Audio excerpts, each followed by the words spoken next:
أنا خير منه خلقتني من نار وخلقته من طين আমি তো আগুনের তৈরি, এটা তো মাটির তৈরি, এটা থেকে সিজদা করে কি করা? আল্লাহ বলছে ফাখরুজ ফাইন্নাকা মিনাল রাজিম, যা বাকির বর্তন বিতাড়িত। এই জন্য মনোযোগ দিয়ে শুনতে দিবে না, হট্টগোল করবে, পুরস্কার নিয়ে উঠতে দিবে না, আল্লাহর হুকুম মানতে দিবে না। এই জন্যই তো মুসলমানের আজকে এই দুরবস্থা। 200 কোটি হওয়া সত্ত্বেও, 200 কোটি বেশি মুসলমান, তারপরে দুরবস্থা। দুনিয়ার 70% ধন সম্পদ মুসলমানের কাছে।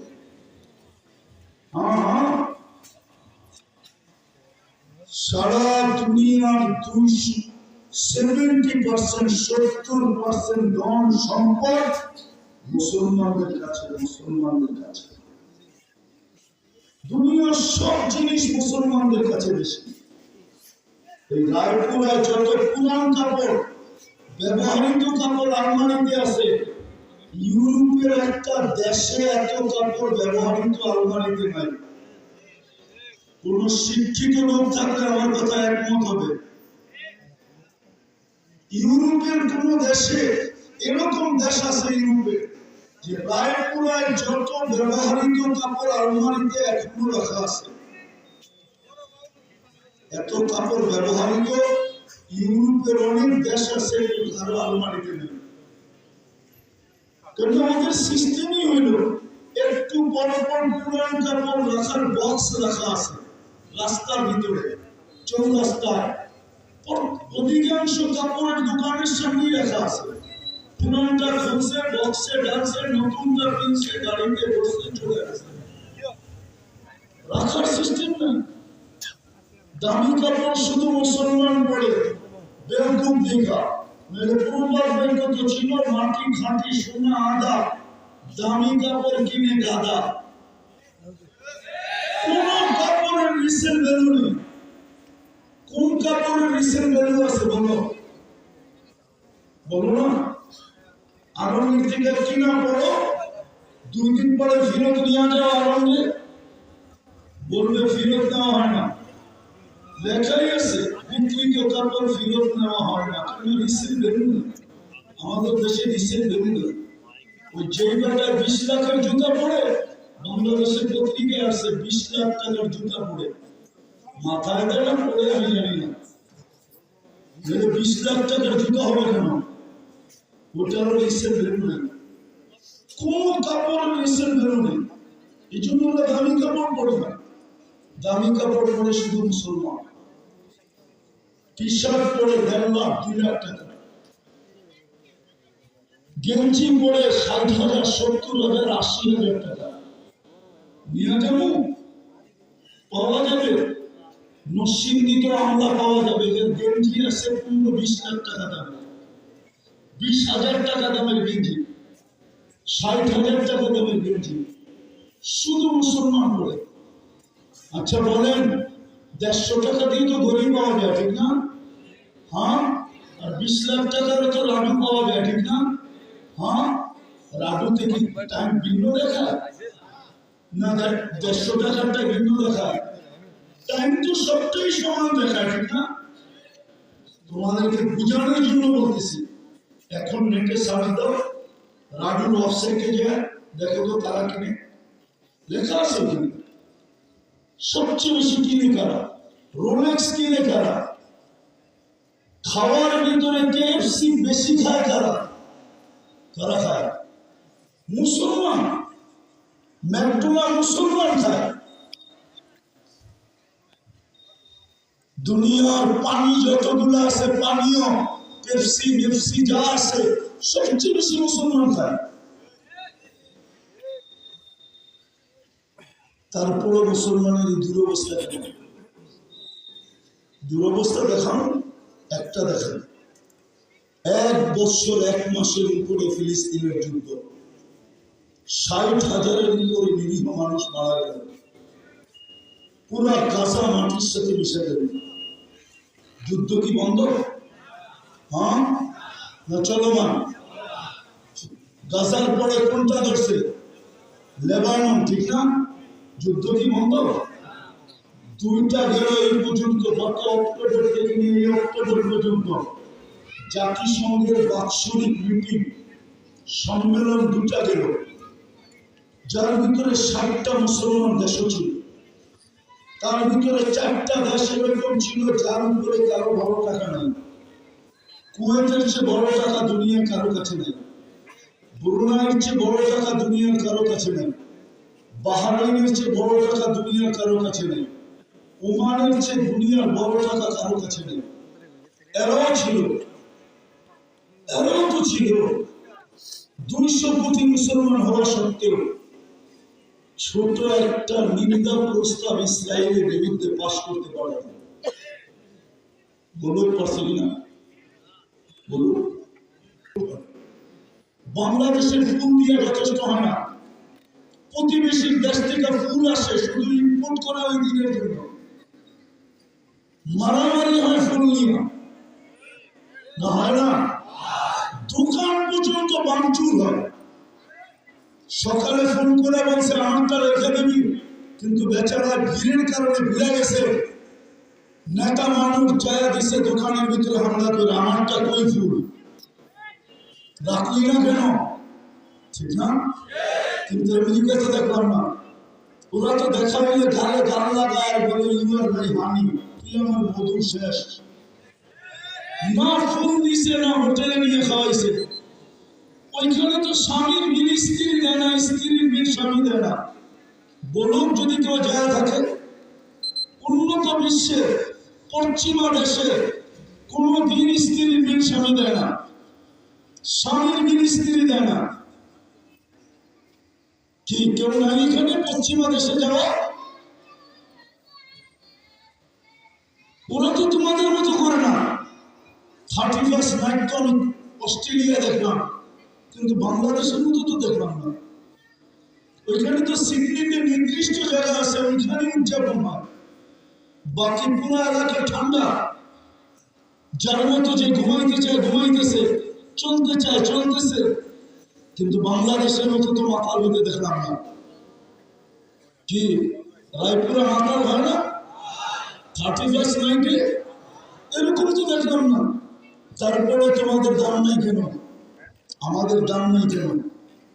আমরা তো 90 ওদের কালচারের মতো চলি। 90 মুসলমানই তো ওদের কালচারের মতো চলে। ওদের কালচারই কালচার, ওদের সংস্কৃতি সংস্কৃতি, ওদের মতো পোশাক, ওদের মতো আশা। তো দুরবস্থার কারণ হলো এই জন্যই আজকে মুসলমান দুরবস্থা।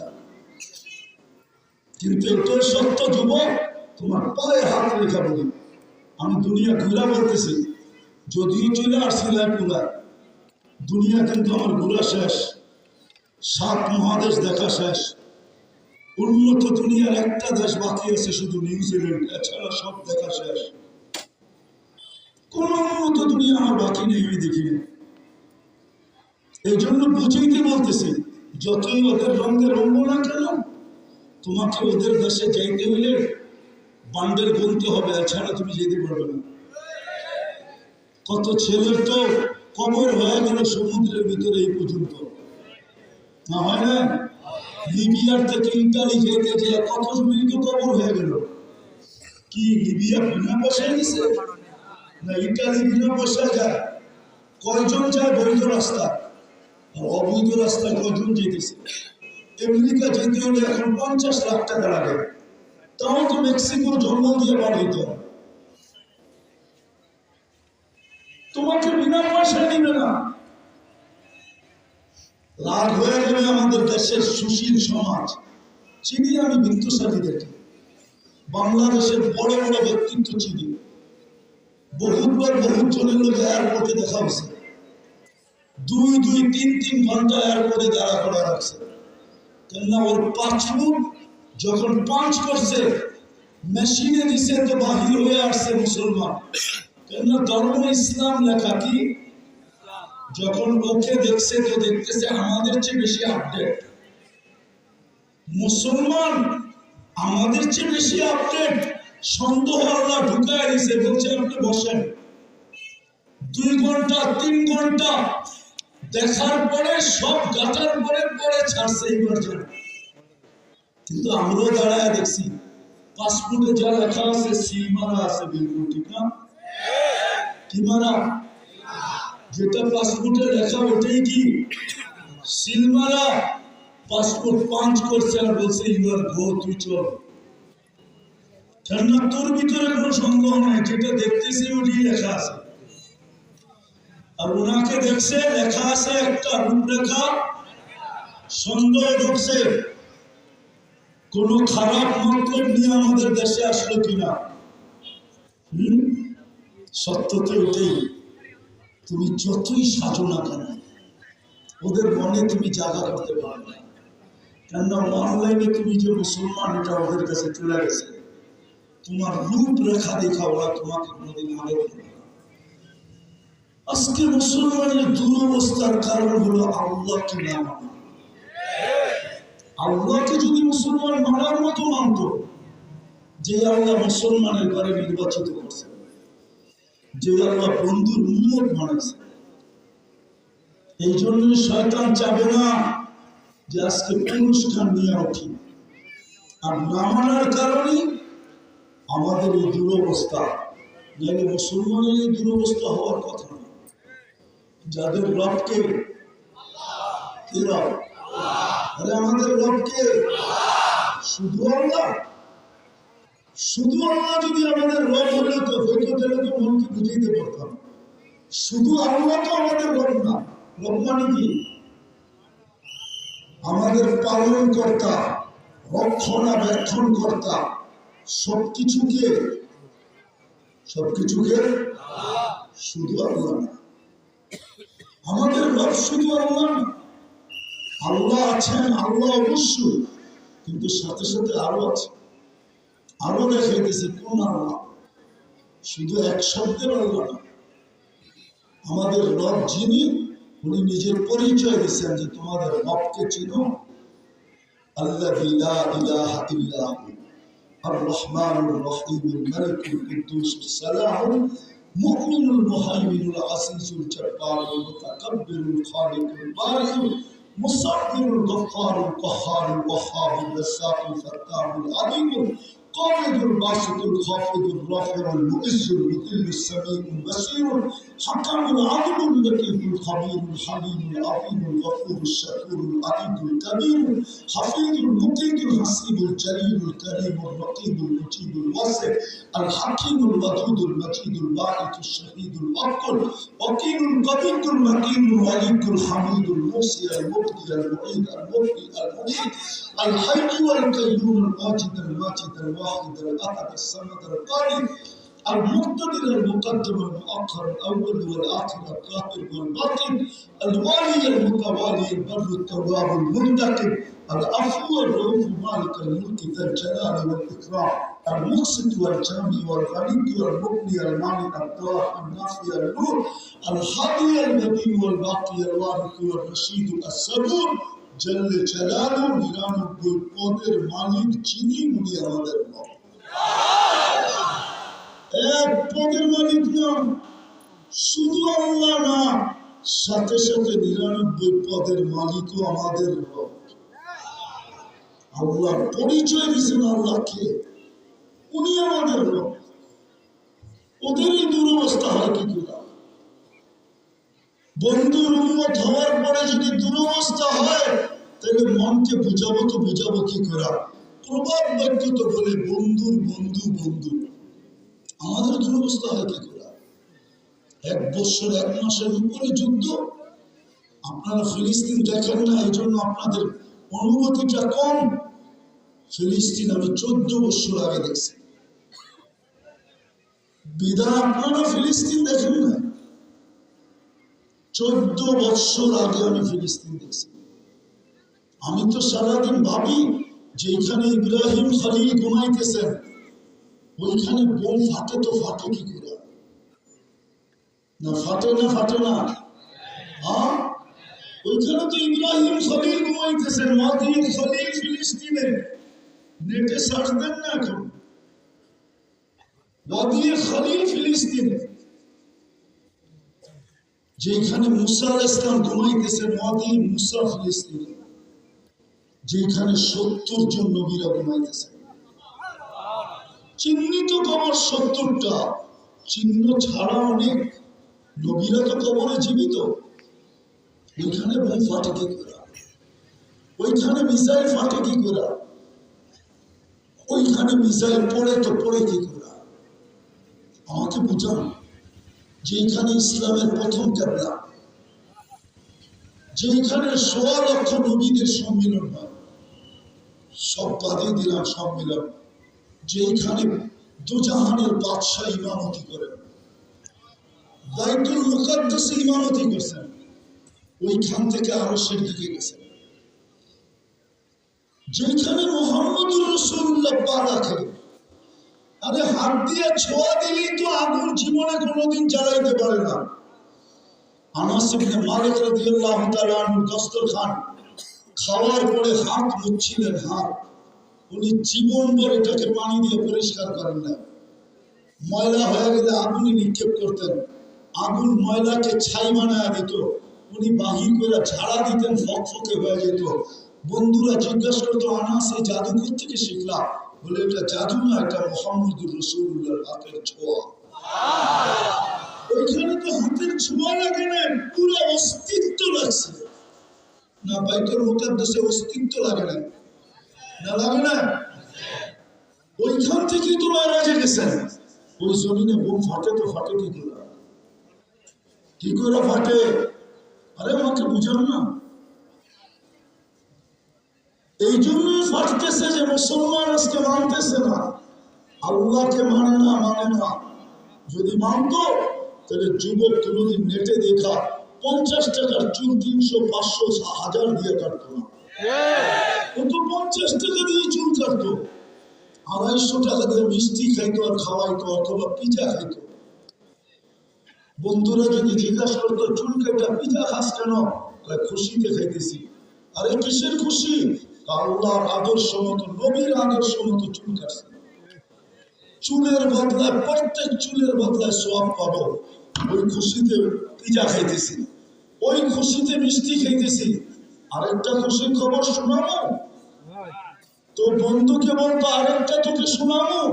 কিয়ামতের দিন যখন আল্লাহ রসুলের সাথে সাক্ষাৎ হবে, তো সর্বপ্রথম হাত পাতবো। যদি বলে হাত পাতিস কেন?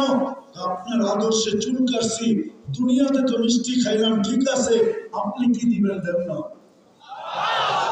এই সুযোগ ছিল না, ছিল না, কিন্তু কাটে তো না।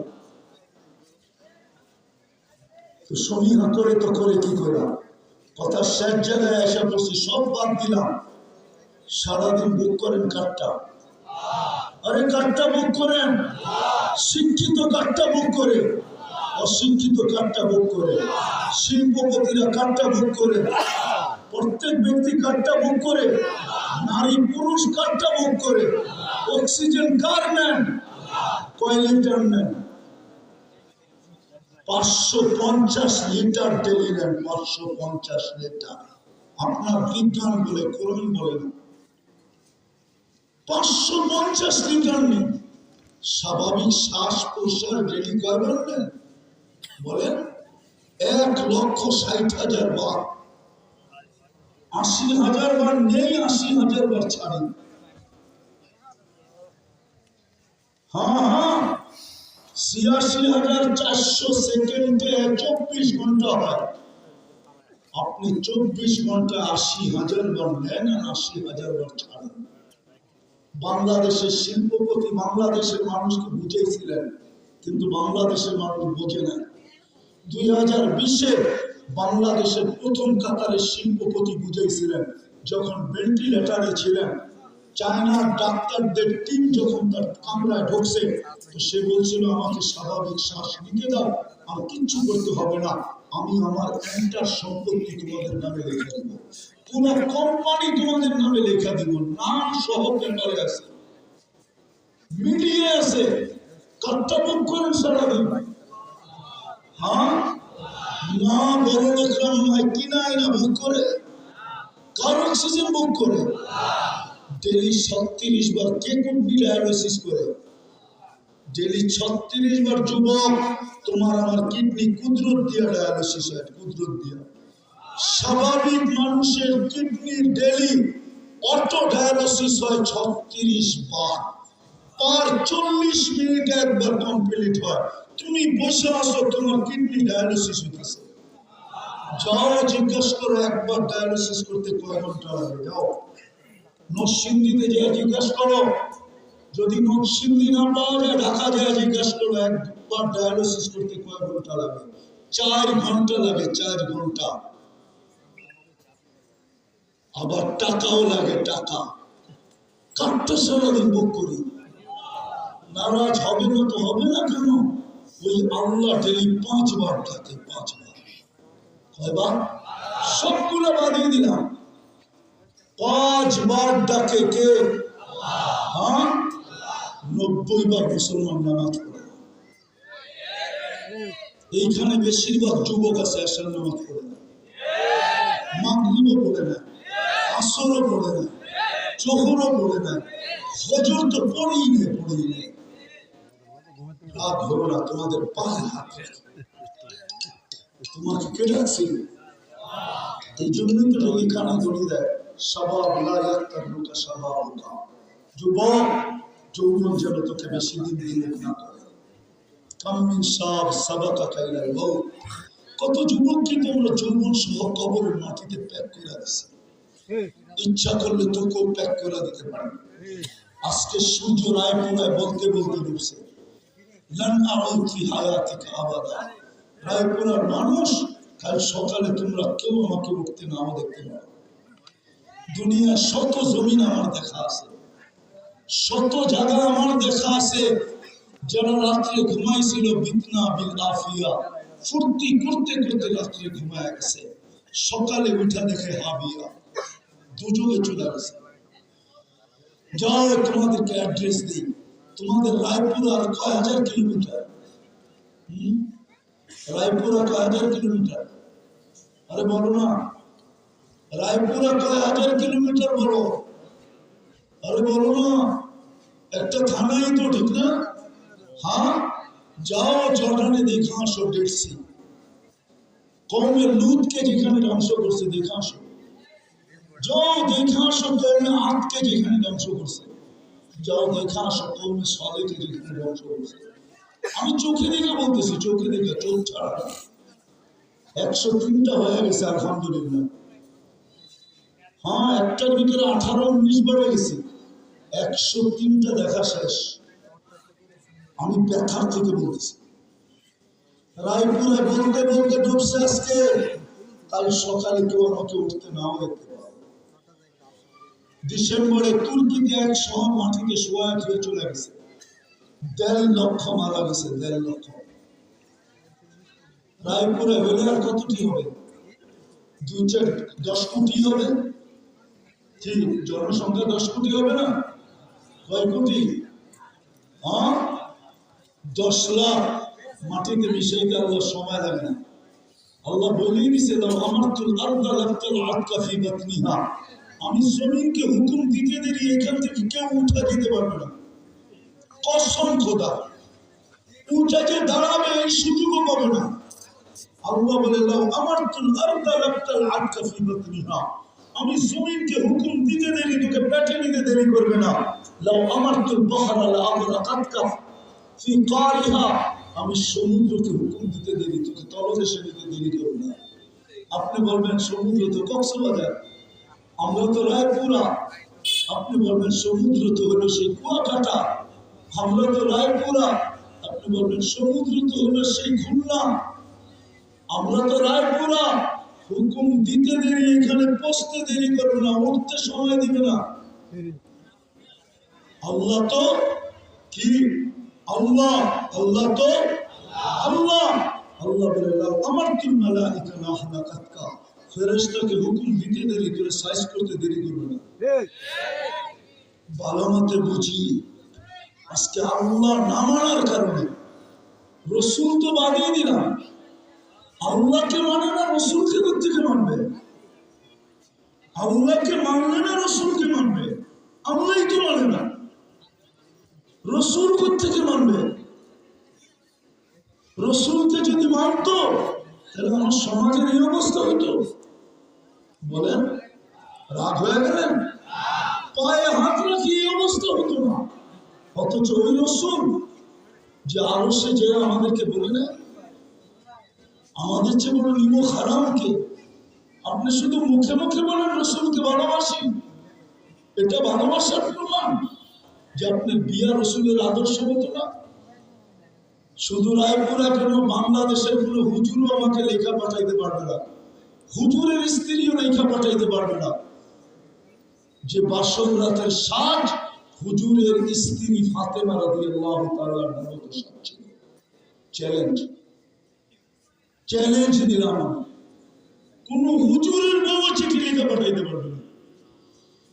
তারপরে না হুজুররা পায়ে হাত রাখে যে বাসর রাতের সাজ ফাতেমার মতো সাজছে। বাসর রাতের সাজ তো সে সাজছে, বান্ধবীরা যেভাবে সাজায় দিছে ওইভাবে সাজছে, প্রতিবেশী যেভাবে সাজায় দিছে ওইভাবে সাজছে। রায়পুরায় কি পার্লার নাই? নাই।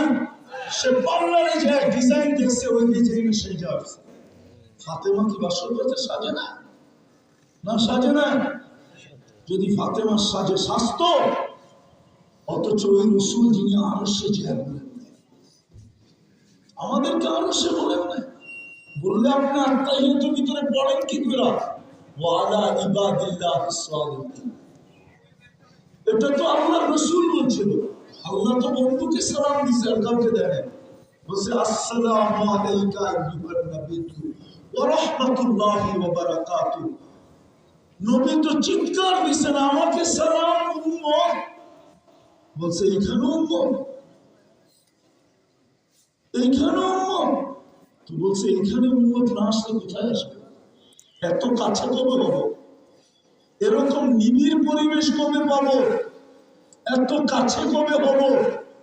এই নিবিড় পরিবেশ আর কবে মিলবে যে আমি উম্মত চাবো?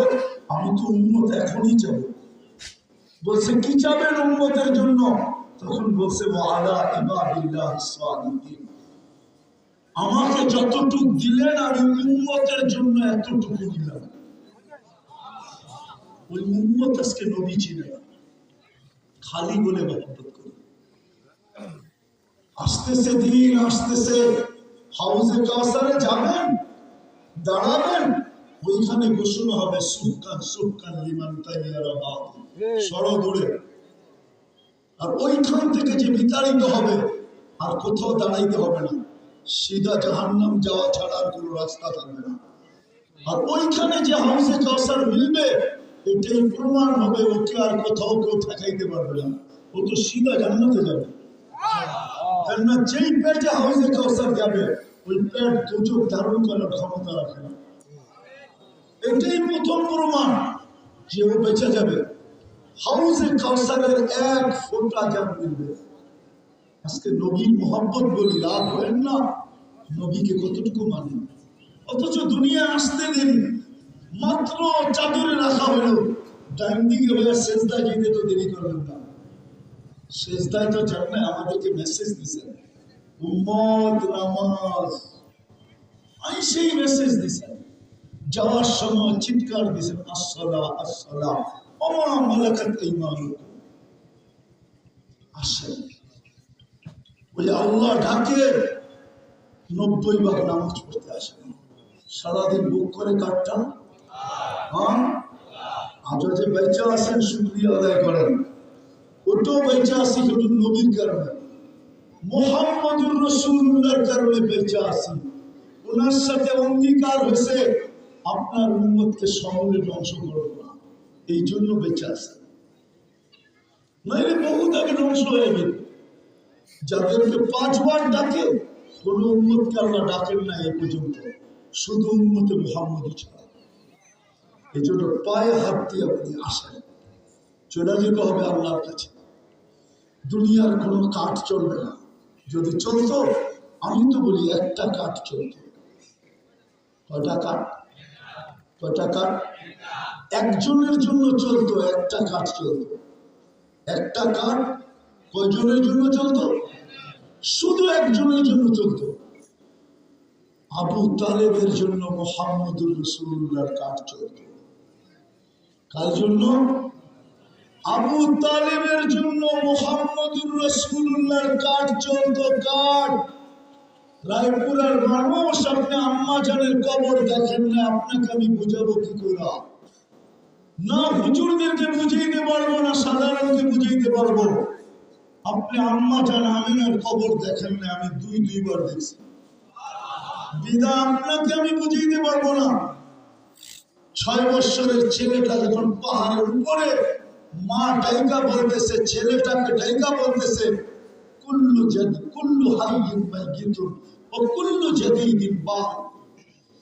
প্রত্যেক জীবিতকে মরতে হবে, প্রত্যেক নতুনকে পুরান হতে হবে। বেটা, তোকে আমি পুত পবিত্র জন্ম দিছি, আর আমি আশা রাখি ফালাকাল মাকাম, তোর বিরাট বড় মর্যাদা হবে।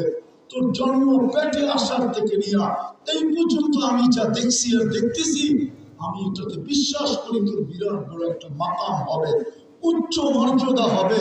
বেটা, আমি চললাম বলে চান দিয়ে দিয়েছেন পাহাড়ের উপরে 6 বছর বয়সে। উম্মে আয়মান বলেন, আমি যখন বুঝায় শোনায় মক্কায় নিয়ে আসতেছিলাম, নিচে নামার পরে উট তৈরি করতেছিলাম, কিন্তু একটু পরে তাকায় দেখি মুহাম্মদ সাল্লাল্লাহু আলাইহি ওয়াসাল্লাম, মুহাম্মদুর রাসূলুল্লাহ নাই। আমি আবার উপরে যেয়ে দেখি কবরের উপরে পড়া চিৎকার দিতেছে আর বলতেছে, আম্মা আমি তোকে ছেড়ে যাবো তো যাবো কোথায়? বাবাও তো নেই, একটা বোনও তো নেই, একটা ভাইও তো নেই, আমি কার কাছে যাব? মা মরি তো মরি, এখানেই তোর কাছে থাকবো। ওই দৃশ্য আল্লাহ হয়েছে কি কেউ আপনি জানেন না। 6 বছর 6 মাস বয়সে দাদা বানাচ্ছেন। 6 বছর 6 মাস বয়স থেকে নিয়ে 50 বছর 6 মাস 10 দিন যেদিন আল্লাহ রসুলের বয়স, ওই দিন আবু তালেব দুনিয়ার থেকে বিদায় নিয়েছেন। আবু তালেবের রূহ বাহির হওয়ার পূর্ব মুহূর্ত পর্যন্ত মক্কার কোন কাফের আল্লাহ রসুলকে শারীরিক কষ্ট দেওয়া চিন্তাও করেন না। ছোট একটা পাথরের কোনোদিন গায়ে নিক্ষেপ করেন না। কেননা মক্কার কাফেররা জানতো, আবু সুফিয়ান জানতো, আবু জাহেল জানতো, উতবা জানতো, শাইবা জানতো, রবিয়া জানতো, বড় বড় বাহাদুর জানতো, যদি একটা পাথরের কোনা নিক্ষেপ করি, আবু তালেব ইট দিয়া জবাব দিবে না। আবু তালেব তো তালাশ করবে পাথর কোন পাহাড় থেকে আসছে, আগে এটা বাতিল কর। তারপরে উঠা পাহাড়, মার ওর মাথায়, আমার ভাতিজার উপরে পাথরের কোনা। ওই ব্যক্তির জন্য একটা কাঠ চলত। আজও ওনার কবর আমাকে কাঁদায়, আজও ওনার কবর আমাকে কাঁদায়। আমি তো অক্টোবরের 17 তারিখে ছিলাম মক্কা মুকাররমায়। আমি তো আপনাদের স্বাধীনতা দেখিনি, আমি তো জুনের 18 তারিখ দেশ থেকে বাকি হয়েছি।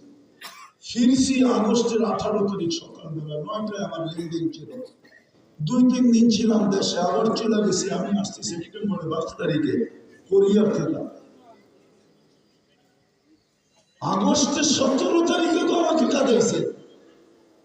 আবু তালেবের কবর আমি চিনি, দেখলি কান্না আসে। হ্যাঁ আবু তালেব, যদি কাঠ চলতো তাহলে তোমার জন্যই চলতো, আর কারোর জন্য চলুক আর না চলতো। 44 বছর 10 দিন তুমি বুকে রেখা ভাতিজাকে পাচ্ছ, মুহাম্মদুর রাসূলুল্লাহকে আশ্রয় দিছ। 5 বছর তুমি অবরুদ্ধ জীবন কাটাইছ, 5টা বছর কারো চলবে না।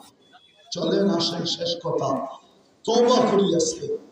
যদি চেহারা গুলাকে দেখাইতে চাই, করবেন? কে কে করবেন দেখি? তাইলে হাত উঠাইছেন যখন বলে দেন আল্লাহকে, আল্লাহ অতীত থেকে তওবা করলাম। বলেন বলো যুবক, বলো আল্লাহ অতীত থেকে তওবা করলাম। আপনি আমাদের তওবা কবুল করেন, আমাদের গুনাহ মাফ করে দেন। নামাজ আজকে থেকে অঙ্গীকার করেন। আমি বিশেষ করে যুবকদেরকে বলবো, যুবক সমাজের বিদায়, তোমাদের পায়ে হাত দিয়ে বলি, কি করো আর না করো এটা আমার বিষয় না, কিন্তু একটা জিনিসকে পাঞ্জা দিয়ে দেবো। পাঞ্জা বোঝো? এমন ধরা যে ছড়তে না পারে, ঠিক না? হ্যাঁ, পাঞ্জা দিয়ে ধরো না, কুমিল্লার বাসায় আঞ্জা দিয়ে ধরো। কোনটা বুঝবা জানি না, পাঞ্জা বুঝবা না আঞ্জা বুঝবা?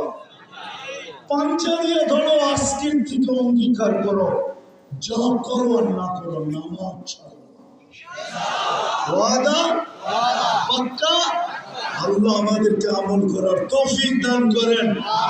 কেউ উঠাউঠি না করে, কিন্তু আরো বক্তা রয়ে গেছেন।